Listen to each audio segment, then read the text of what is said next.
Hi everyone, this is your boy Josh, and today we're going to review Spider-Man Into the Spider-Verse. Yes, I'm reviewing a kid's movie for once. I never do that, but this is a Spider-Man movie, and I love Spider-Man. I still hate children. Just kidding! Spider-Man Into the Spider-Verse is the first feature-length animated film from Sony about Spider-Man. It's the 5th Spider-Man film from Sony overall, if you're not counting Venom, and Spider-Man Homecoming, which was largely a Marvel film and not Sony. Sony has been really annoying me with their treatment of Spider-Man over the years. The last 3 Spider-Man films to come from them were very mediocre, and Venom was a fucking dumpster fire that somehow made a ton of money. God damn it, China! Spider-Man Into the Spider-Verse was written by Rodney Rotham and Phil Lord. It's directed by these 3 people whose names are escaping me right now. This new Spider-Man film does a lot of things right, guys. I was kind of shocked at how good it was. This is the first Spider-Man film I've seen in a long time that actually feels fun, fresh, and exciting. This story is totally different than any other Spider-Man you've seen before. It follows a different Spider-Man and not Peter Parker, who still does appear in this film. This new Spider-Man is Miles Morales, who's this black and Latino teenager living in Brooklyn who, like Peter Parker, gets his powers after being bitten by a radioactive spider. His abilities are a little different than Peter Parker, which I thought was really cool. This new Spider-Man, or Miles Morales, also appears in the new Spider-Man game that I highly recommend. After Miles discovers a particle accelerator underneath New York City that brings other iterations of Spider-Man into his world, he has to find a way to get those other Spider-Mans back to their universes and destroy the particle accelerator before it destroys New York City. I've never been a big fan of the idea of implementing a multiverse into a story because, to me, it just seems like an easy way for writers to add whatever they want into a story without needing much explanation. But I think this film utilizes that concept very effectively because it allowed them to bring in other Spider-Mans into this universe, which ties into the central theme of the story that there's not just one Spider-Man.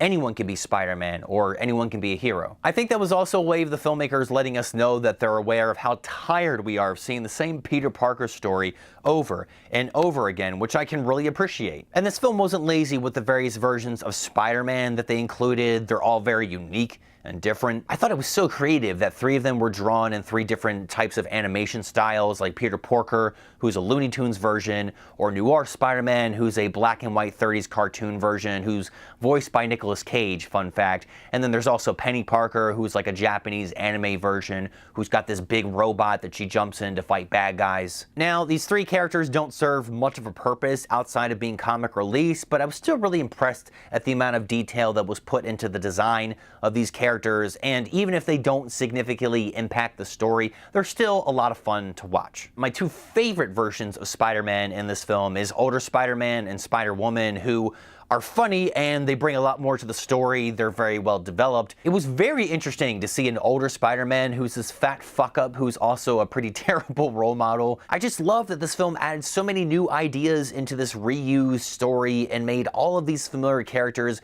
very different in certain ways that we're not used to seeing. This is a minor spoiler, but even Aunt May is very different. She's not this helpless grandma like she's always been in the past. She's instead this Alfred-like character from Batman who plays an active role in helping Spider-Man create his suits and this underground Spider-Man cave in her backyard that I guess she built herself. Without getting into too much detail, there's even a notorious Spider-Man villain that was interpreted in a very subtle yet very different way that I was not expecting. Now, this film isn't perfect. I didn't like the design of Kingpin, who is just this big fat square blob who just looked really silly and stupid. There was this group of teenagers in the theater not too far from me that laughed every single time that he shows up on screen because the design of this character just looks so dumb. He also could have used a little bit more character development. He's a main villain, and there's really only one thing this film lets you know about him that I think just wasn't quite enough. I didn't particularly like the design of Scorpion, who's just a mechanical ripoff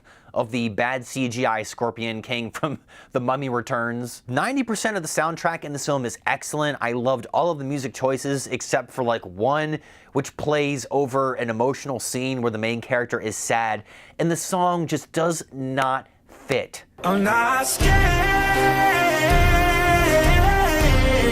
There were certain things about the story that did feel pretty common and familiar because this is a kids movie and lots of kids movies like this one tend to follow similar storytelling patterns. But one thing I can give this film that I can't give most other superhero films is that the emotional parts of the story did land for me, which almost never happens. And what this film lacks in story is still overshadowed by its excellent animation, excellent editing, and a very tight script with lots of clever humor. This is probably the first film I've ever seen that's integrated a comic book aesthetic so seamlessly into its visual style. You can see some type of comic book texture that's added into almost every single frame that's very subtle but still makes the film look very unique. Words will come up for certain sound effects, like when someone's getting punched, it will say punch. It will often get more creative than that though and use different action words, like if someone gets hit by a bagel, it will say bagel. It's different, it's exaggerated and psychedelic looking. The filmmakers put so much into the animation style, making this really feel like a unique Spider-Man comic book movie. Good job, Sony, you finally made a good Spider-Man film. Hopefully you can make a better Venom film